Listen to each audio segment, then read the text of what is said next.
Hello everyone, welcome to school diary. So आज के video में हम मैथ्स का मॉडल क्वेश्चन पेपर देखेंगे और वो सारे कंसेप्ट भी एक बार रिवाइज कर लेंगे जो हमने मैथ्स में अभी तक के यूनिट में किए हैं। ओके, तो चलिए आज के वीडियो में देखेंगे मैथ्स का एग्जाम पेपर। इसी तरह आता है आपका इवैल्यूएशन मेन एग्जाम का पेपर भी। ठीक है, तो ये तो क्लास 2 का पेपर है, लेकिन चाहे क्लास 1 हो क्लास 3 हो, मतलब पैटर्न सेम ही होता है। तो नंबर जो है बड़े छोटे होते जाएंगे, पर आपके जो सारे कंसेप्ट हैं, मैथ्स के जो सारे कंसेप्ट हैं वो तो सेम ही होंगे, है ना। तो आप यही सारे कंसेप्ट्स की प्रैक्टिस करिए अपने एग्जाम्स के लिए। ठीक है, तो चलिए अभी क्वेश्चन पेपर देख लेते हैं कि कैसा आएगा। तो देखिए मैथ्स में भी ना 3 सेक्शन है, सेक्शन ए, सेक्शन बी और section C. So section A में क्या है, देखिए डॉडजिंग टेबल। डॉडजिंग टेबल क्या होता है, देखिए डॉडजिंग टेबल मतलब टेबल को मिक्स करके दे देते हैं, मतलब कहीं से भी कोई भी टेबल पूछ लेते हैं, तो वही है डॉडजिंग टेबल। ठीक है, 6 के टेबल में से एक, 1 के टेबल में से एक, 3 के टेबल में से एक, तो कहीं से भी टेबल मिक्स करके जो है 5 या 10 टेबल्स दे देंगे और उसी को बोलते हैं डॉडजिंग टेबल। तो ये दिया है इनके सेक्शन ए में। ठीक है, पहला सेक्शन। देन सेक्शन बी देखिए मेंटल एबिलिटी। मेंटल एबिलिटी मतलब उसमें हमें बहुत ज़्यादा कैलकुलेशंस करने की ज़रूरत नहीं होती, मतलब माइंड में ही कैलकुलेट करके हमें आंसर्स देने होते हैं, तो वो छोटे छोटे क्वेश्चंस होते हैं। तो ऐसे क्वेश्चंस आते हैं मेंटल एबिलिटी, जो कि सेक्शन बी है। सो सभी में देखिए क्वेश्चन ज़्यादा होंगे। ठीक है, ये सिर्फ 20 मार्क्स का था, पर मेन एग्जाम में ना ज़्यादा मार्क्स के आते हैं, 40, 50 कुछ भी। ठीक है, तो बहुत ज़्यादा तो क्वेश्चन भी ज़्यादा होंगे। जैसे यहाँ पे सिर्फ 5 दिए हैं तो 10 हो सकते हैं, जो 1 लाइन में आपको आंसर करना होता है। जैसे देखिए यहाँ पे पूछा है कि इस नंबर को शॉर्ट फॉर्म में कैसे लिखते हैं, है ना, 200, 4 10s 3 1s, तो इसको शॉर्ट फॉर्म में ऐसे लिखेंगे। देन देखिए सर्कल इवन नंबर या फिर ऑड नंबर पूछ सकते हैं, उनमें से किसी को सर्कल मारे, तो ये क्वेश्चन हो गया। देन ये आपको पता है ग्रेटर देन लेस देन का साइन डालना, इक्वल का साइन डालना, है ना, वो भी पता है। देन देखिए एक 1 लाइन में जो है आंसर करना है, ट्रू और फॉल्स। 6 × 2 12 ट्रू है कि फॉल्स है, तो ये सब आपको जल्दी से आंसर करना है, इसीलिए ये मेंटल एबिलिटी सेक्शन में दिया गया है। नेक्स्ट देखिए सेक्शन सी, जो कि है रिटन असेसमेंट। रिटन असेसमेंट मतलब अब हमें थोड़ा सोचना पड़ेगा, कैलकुलेट करना पड़ेगा, है ना, मतलब लिखना पड़ेगा, इसीलिए उसको रिटन असेसमेंट बोलते हैं।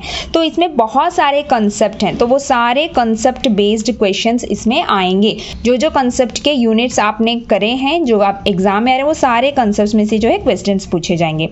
जैसे यहाँ पे आप देख सकते हैं कि बिफोर नंबर, बिटवीन नंबर का एक क्वेश्चन दिया है। देन ग्रेटेस्ट 3 डिजिट नंबर कौन सा है वो पूछा है। उसके बाद देखिए प्लेस वैल्यू, 3 की प्लेस वैल्यू क्या है इस नंबर में। ठीक है, then dash plus 600 is 700। Then sum of this और दिस को प्लस करेंगे तो क्या आंसर आएगा। एक सब्ट्रैक्शन का भी सम। ठीक है, लेकिन छोटे छोटे हैं, हमें ज़्यादा कैलकुलेशन की जरूरत नहीं पड़ेगी। और फिर जाकर हमें कंसेप्ट बेस्ड क्वेश्चंस, तो यहाँ पे देखिए नंबर नेम लिखना है। नंबर नेम हमें सीखना है पूरा 1 से लेकर 1000 तक। ठीक है, सो नंबर नेम 56 का क्या है लिखो, तो कोई भी नंबर दे सकते हैं। देन देखिए डिसेंडिंग ऑर्डर या फिर असेंडिंग ऑर्डर, जो भी हो, एक क्वेश्चन ऐसा दे रखा है। उसके बाद देखिए एडिशन का 2 सम, सब्ट्रैक्शन के 2 सम और मल्टीप्लिकेशन के 2 सम। सो डिवीजन इनके एग्जाम में नहीं है, इसलिए डिवीजन के क्वेश्चंस नहीं है, लेकिन अगर आपके एग्जाम में डिवीजन यूनिट आ रहा है तो डिवीजन की प्रैक्टिस करिए, उसमें से भी पक्का आएगा। ठीक है, देन देखिए number in pattern. So pattern वाला चैप्टर इनके में है। ठीक है, तो पैटर्न क्या होता है, जो कि स्किप काउंटिंग होता है और या फिर मिसिंग नंबर्स करके भी हम पढ़ते हैं, तो उसमें से भी एक क्वेश्चन दिया गया है। उसके बाद देखिए नंबर नेम दिया है और उसका नंबर लिखो। देन देखिए शॉर्ट फॉर्म में लिखो, जैसे एक्सपैंडेड फॉर्म और शॉर्ट फॉर्म हमने पढ़ा था ना, तो ये सारा आपका यूनिट नंबर 1 में है। ठीक है, एक एक करके सारे कंसेप्ट हैं, आप वो वीडियो जरूर देखिए अगर आपने नहीं देखी होगी, तो उसमें हमने बहुत सारे कंसेप्ट सीखे थे। ठीक है, देन देखिए कंप्लीट द पैटर्न, इस पैटर्न को कंप्लीट करना है, तो ये हो गया। अब लास्ट में देखिए जो कि वर्ड प्रॉब्लम्स है, बहुत ही इंपॉर्टेंट है। तो यहाँ पे सिर्फ 2 दिए हैं, लेकिन 4 या 5 भी आ सकते हैं हर कंसेप्ट में से। एक एडिशन का होगा, एक सब्ट्रैक्शन का होगा, एक मल्टीप्लिकेशन का और एक डिवीजन का। चारों में से एक एक वर्ड प्रॉब्लम्स जरूर आएंगे अगर आपका वो यूनिट एग्जाम में है तो। ठीक है, तो यहाँ पे देखिए वर्ड प्रॉब्लम्स करने हैं इस तरीके से। तो देखिए वर्ड प्रॉब्लम्स करते समय ना इस तरीके से स्टेटमेंट लिखना बहुत जरूरी है। ठीक है, डायरेक्टली आप एडिशन करके रखेंगे, जैसे 42 + 32 = 74, ऐसे आप डायरेक्टली अगर करके रख देंगे तो वो आपको फुल मार्क्स नहीं मिलेंगे। ठीक है, तो इस तरीके से स्टेटमेंट लिखना बहुत जरूरी है। ऐसे ही हमने प्रैक्टिस की है ना क्लास में भी, फर्स्ट कॉपी कंटेन्स इतना, सेकेंड कॉपी कंटेन्स इतना, टोटल पेजेस इतना। ठीक है, तो ये स्टेटमेंट बहुत जरूरी होता है जब आप वर्ड प्रॉब्लम्स करते हो, और कोई टेंशन लेने की बात नहीं है, वो सारे स्टेटमेंट देखिए इसी में से लेने हैं, तो स्पेलिंग वगैरह की भी टेंशन नहीं होगी। जो भी यहाँ पे दिया है ना उसी में से आपको छाट के लिखना है। देखिए 1 कंटेन्स, तो कंटेन्स की स्पेलिंग भी मिल गई है ना। तो इसी तरीके से आपको वर्ड प्रॉब्लम्स करने हैं। यहाँ पे भी देखिए ये एक सब्ट्रैक्शन का वर्ड प्रॉब्लम है कि टोटल इतने बच्चे थे, उसमें से 249 फुटबॉल पसंद करते हैं और बाकी तो आपको ढूंढना है कितने बच्चे फुटबॉल खेलना पसंद नहीं करते। तो इसी तरीके से आप स्टेटमेंट लिखिए, छोटा मोटा स्टेटमेंट लिखिए लेकिन लिखिए ज़रूर से, ठीक है। सो यही है क्वेश्चन पेपर जो इस बार इनके रिवीजन में कराया गया है। तो अब ना हम वो सारे मैथ्स के कंसेप्ट देख लेते हैं जिस कंसेप्ट की आपको प्रैक्टिस करनी है, ठीक है। मैथ्स के सारे कंसेप्ट, ठीक है, जो हमने अभी तक पढ़े हैं, तो वो देख लेते हैं एक बार। यहाँ पर वो मैंने सारे कंसेप्ट लिख के रखे हैं जो हमने अभी तक पढ़े हैं और हमने समझे हैं, ठीक है। तो आप भी ना हमेशा जब भी एक चैप्टर पढ़ते हैं, जब भी एक मैथ्स का यूनिट पढ़ते हैं, तो एक नया कंसेप्ट आपको सीखने मिलता है, चाहे वो इवन नंबर हो, ऑड नंबर हो। तो वो ना हमेशा एक डायरी इस तरीके से मेंटेन करके रखिए कि क्या क्या कंसेप्ट आपने सीखे हैं। तो क्या होगा, जब आपका एग्जाम होगा तो आप हर कंसेप्ट को रिवाइज करके देख सकते हैं कि क्या मुझे ये पता है, क्या मुझे असेंडिंग डिसेंडिंग पता है। इसी लिस्ट में से आप क्वेश्चन पेपर भी बना के प्रैक्टिस कर सकते हैं, ठीक है। तो ये सारे कंसेप्ट हैं, तो चलिए जल्दी से देखते हैं। तो सबसे पहला कॉन्सेप्ट देखिए, नंबर और नंबर नेम्स। तो नंबर और नंबर नेम्स क्या है, जो कि हमने नंबरों के नाम पढ़े थे, ठीक है। तो वो है नंबर एंड नंबर नेम्स। तो इसका रिवाइज करना है आपको 1 से लेकर 1000 तक, ठीक है। नेक्स्ट देखिए, ग्रेटेस्ट एंड स्मॉलेस्ट नंबर। तो ये दो कॉन्सेप्ट हैं जो हमने पढ़े थे। कुछ नंबर्स दिए जाएंगे और उसमें आपको ढूंढना होगा कि सबसे ग्रेटेस्ट नंबर कौन सा है, सबसे बड़ा नंबर, और स्मॉलेस्ट सबसे छोटा नंबर। और ये भी सीखना है ग्रेटर देन, लेस देन और इक्वल टू का साइन हम कैसे डालते हैं दो नंबरों के बीच में, ठीक है। तो ये कॉन्सेप्ट है। देन हमने पढ़ा था बिफोर नंबर, आफ्टर नंबर और बिटवीन नंबर। इसकी भी प्रैक्टिस करिए। देखिए कोई भी नंबर पूछ सकते हैं, सो 1 से लेकर 1000 तक के सारे नंबरों के बीच में before number, after number, between number कोई भी आ सकता है।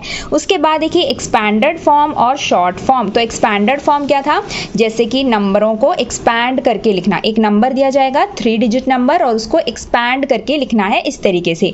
और शॉर्ट फॉर्म उसी का उल्टा, अब नंबर को एक्सपैंड करके दिया जाएगा और उसको उल्टे में शॉर्ट फॉर्म में आपको लिखना है, ठीक है। तो ये हो गया। देन आता है इवन नंबर और ऑड नंबर, ठीक है। तो इवन नंबर कौन सा है, 0, 2, 4, 6, 8 और 10, ये इवन नंबर्स हैं। और बाकी जो नंबर्स हैं वो ऑड नंबर है, 1, 3, 5, 7, 9, ठीक है, ये ऑड नंबर्स हैं। तो इसकी प्रैक्टिस करनी है। देन आता है अरेंजिंग नंबर्स। कैसे अरेंज करना है, असेंडिंग ऑर्डर में, मतलब इंक्रीजिंग ऑर्डर में छोटे से बड़ा नंबर, और डिसेंडिंग ऑर्डर में जो कि है बड़े नंबर से छोटा नंबर। तो ऐसे अरेंज करने की प्रैक्टिस करिए।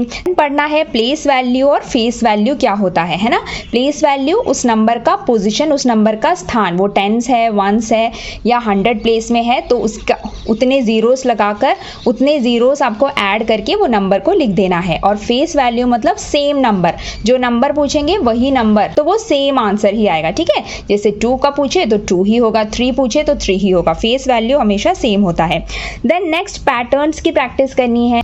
पिक्चर पैटर्न भी हो सकता है या नंबर पैटर्न भी हो सकता है। नंबर पैटर्न मतलब कुछ नंबर को छोड़ के गैप डालकर वो आगे का नंबर पूछेंगे, ठीक है। जैसे कि हम स्किप काउंटिंग करते हैं, कितने नंबरों का गैप है ये आपको देखना है और आगे के नंबर्स लिखते जाने हैं, वो है नंबर पैटर्न। और पिक्चर पैटर्न मतलब जैसे अभी हमने पेपर में भी देखा था, ये है पिक्चर पैटर्न। पिक्चर्स दिए जाएंगे और आपको ढूंढना है कि आगे का पैटर्न क्या होगा, ठीक है। तो ये है patterns. Then missing numbers. Missing numbers क्या है, एक ऑर्डर में वो नंबर देंगे और उसमें से कुछ नंबर्स मिसिंग होंगे, ठीक है। तो वो ऑर्डर आपको पहचानना है कि ये बैकवर्ड काउंटिंग हो रही है कि फॉरवर्ड काउंटिंग हो रही है, या फिर कुछ नंबरों को छोड़कर दिया गया है, जैसे नंबर पैटर्न्स करते हैं। तो उसी तरीके से मिसिंग नंबर के क्वेश्चंस की प्रैक्टिस करिए। उसके बाद देखिए ऑर्डिनल नंबर और cardinal number. Ordinal number, cardinal number क्या है, ये ऑर्डिनल नंबर्स मतलब जब हम नंबर को एक पोजीशन देते हैं, यानी फर्स्ट, सेकंड, थर्ड, फोर्थ, है ना। और कार्डिनल नंबर्स मतलब जो हमारे नॉर्मल नंबर्स होते हैं, 1, 2, 3, 4, 5, 6 वैसे।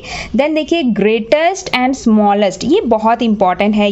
कैसे, 1 डिजिट नंबर, 2 डिजिट नंबर और 3 डिजिट नंबर। कभी कभी क्वेश्चंस आते हैं कि which is the greatest 1 digit number या स्मॉलेस्ट 2 डिजिट नंबर, ऐसे कुछ भी पूछ सकते हैं। इसका मतलब भी हमने पढ़ा था हमारे चैप्टर नंबर 1 में, है ना, कि ग्रेटेस्ट 1 डिजिट नंबर मतलब सबसे बड़ा 1 डिजिट नंबर। 1 डिजिट नंबर मतलब जिसमें सिर्फ एक ही नंबर है, तो सबसे बड़ा कौन सा होगा, 9 होगा, क्योंकि 9 के बाद 10 स्टार्ट हो जाता है और 10 एक 1 डिजिट नंबर नहीं है, 10 तो 2 डिजिट नंबर है। सबसे बड़ा 1 डिजिट नंबर 9 ही होगा। तो और सबसे बड़ा 2 डिजिट नंबर 99 होगा, सबसे बड़ा 3 डिजिट नंबर 999 होगा। तो ग्रेटेस्ट मतलब हमेशा 999 इसी तरीके से जाएगा। जाएगा, ठीक है। और अगर स्मॉलेस्ट पूछे तो स्मॉलेस्ट 2 डिजिट नंबर होगा 10, क्योंकि 10 से स्टार्ट हो रहा है। Then smallest 3 digit 100, then smallest 4 digit number 1000। Greatest numbers हमेशा 999 करके जाता है और स्मॉलेस्ट नंबर्स 1010 करके जाएगा 10। तो ये नंबर्स की प्रैक्टिस करनी है। अब उसके बाद हमें प्रैक्टिस करनी है एडिशन और सब्ट्रैक्शन की। उसका साइन क्या है? ये प्लस एडिशन का साइन है और ये माइनस सब्ट्रैक्शन का साइन है। अब एडिशन हो या सब्ट्रैक्शन, देखते हैं कौन से कंसेप्ट्स आपको क्लियर होने चाहिए। देखिए 0 एंड 1 का कंसेप्ट, इसका मतलब क्या है? एडिशन में किसी भी नंबर को हम 0 के साथ प्लस करेंगे तो आंसर क्या होगा, किसी भी नंबर को हम 1 के साथ प्लस करेंगे तो आंसर क्या होगा। उसी तरीके से सब्ट्रैक्शन में भी 0 के साथ माइनस करें तो क्या आंसर होगा, 1 के साथ माइनस करें तो क्या आंसर होगा। तो ये कंसेप्ट आपको क्लियर करना है, 0 एंड 1 का कंसेप्ट। उसके बाद डिजिट नंबर, 2 डिजिट नंबर या 3 डिजिट नंबर का एडिशन भी दे सकते हैं और फिर सब्ट्रैक्शन भी दे सकते हैं। सब्ट्रैक्शन सिर्फ 2 डिजिट नंबर का होगा, ठीक है, but addition 1 number, 2 number, 3 number हमने किया है ना, उनमें से कोई भी आ सकता है। एडिशन हो या सब्ट्रैक्शन 2 तरीके से हमें आ सकते हैं। एक है सिंपल, जो हम करते हैं बहुत ही ईजी होता है, उसमें कोई कैरी फॉरवर्ड नहीं होता, वो है सिंपल एडिशन और सिंपल सब्ट्रैक्शन। और दूसरा टाइप कौन सा आएगा? कैरी फॉरवर्ड वाला एडिशन और कैरी फॉरवर्ड वाला सब्ट्रैक्शन, ठीक है, जिसमें जो है नंबर बड़ा मिलता है और हमें नेक्स्ट लाइन में उसे कैरी फॉरवर्ड कर देना पड़ता है। तो ये भी हमने दोनों पढ़ चुका है, एडिशन और सब्ट्रैक्शन में भी। और फिर एडिशन और सब्ट्रैक्शन के वर्ड प्रॉब्लम्स आएंगे। वर्ड प्रॉब्लम्स में स्टेटमेंट लिखना मत भूलिएगा, स्टेटमेंट 100% आपको लिखना है।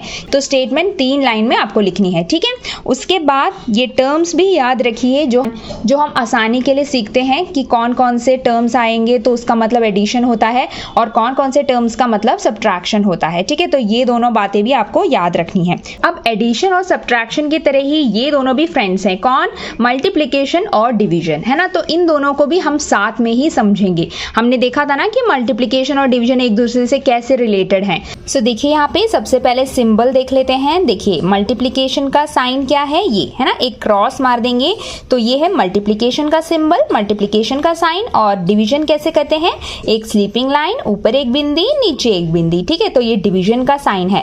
तो ये दोनों साइन भी याद रखिए, ठीक है। तो अभी मल्टीप्लिकेशन हो या डिवीजन ना, तो सबसे इंपॉर्टेंट चीज है टेबल्स याद करना, जो कि हमने 0 से 10 तक किया है। टेबल्स आपको क्लियर हो गए तो चाहे मल्टीप्लिकेशन के क्वेश्चन हो या फिर डिवीजन के क्वेश्चन आप इजीली कर पाएंगे, ठीक है। और इसमें भी देखिए 0 एंड 1 का कंसेप्ट आपको क्लियर होना चाहिए कि किसी भी नंबर को 0 के साथ मल्टीप्लाई करें तो क्या होता है और 1 के साथ करें तो क्या होता है। तो देखिए आसानी से समझिए, चाहे मल्टीप्लिकेशन हो या डिवीजन, 0 के साथ अगर हम मल्टीप्लाई करें या डिवाइड, आंसर 0 ही होगा, ठीक है। और 1 के साथ किसी भी नंबर को आप मल्टीप्लाई करें या डिवाइड करें, आंसर वही नंबर होगा। जैसे 2 × 1 2, है ना। तो चाहे कितना भी बड़ा नंबर दे दे आपको, 45 × 1 45, 45 डिवाइडेड बाई 1 45, ठीक है।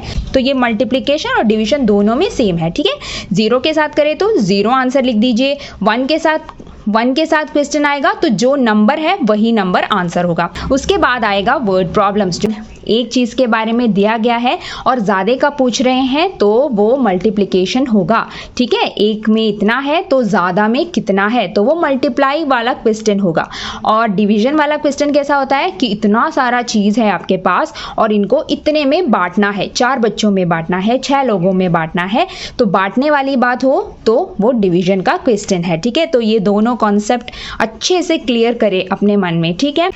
और इसके अलावा मल्टीप्लिकेशन में 1 डिजिट नंबर का मल्टीप्लिकेशन करना है, जो कि टेबल ही है। जैसे 2 × 6 12, ये होता है 1 डिजिट नंबर का मल्टीप्लिकेशन। और 2 डिजिट नंबर का मल्टीप्लिकेशन क्या होता है? ऊपर 2 डिजिट्स दिए जाते हैं और नीचे 1 दिया जाएगा।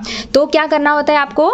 हमने किया था, तो नीचे वाले नंबर से पहले इसको करेंगे और आंसर लिखेंगे 8, फिर इसको भी करेंगे, 2 × 4 करेंगे 8 लिखेंगे, 2 × 2 करेंगे 4 लिखेंगे, ठीक है। तो ऐसे करते हैं 2 डिजिट नंबर का मल्टीप्लिकेशन। तो ये दोनों चीजें हैं जो हमने मल्टीप्लिकेशन में सीखी थी। और डिवीजन में हमने लॉन्ग डिवीजन मेथड से डिवाइड करना सीखा था। तो वो आपको इस तरीके से ड्रॉ करना है और इसको डिवाइड करना है। दोनों वीडियोस जो है हमने अपलोड कर दी है, आप देख सकते हैं। मल्टीप्लिकेशन का भी डिवीजन का भी पूरा यूनिट हम कंप्लीट कर चुके हैं, ठीक है।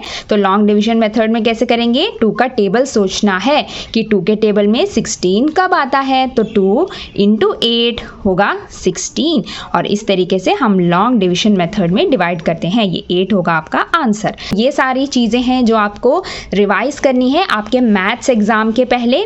सो आप लिख के रखिएगा ये सारे टॉपिक्स इस तरीके से, ठीक है, ताकि आप एग्जाम के पहले एक बार चेक कर ले कि सारे कंसेप्ट आपको क्लियर हुए कि नहीं। सो इस वीडियो में हमने क्वेश्चन पेपर भी देखा और हमारा ये एक रिवीजन वीडियो भी हो गया सारे कंसेप्ट्स का जो हमने आज तक पढ़े हैं। सो अच्छे से अपना एग्जाम दीजिए। All the best. अब मिलते हैं अगले वीडियो में ईवीएस मॉडल पेपर के साथ। तब तक के लिए बाय बाय, टेक केयर।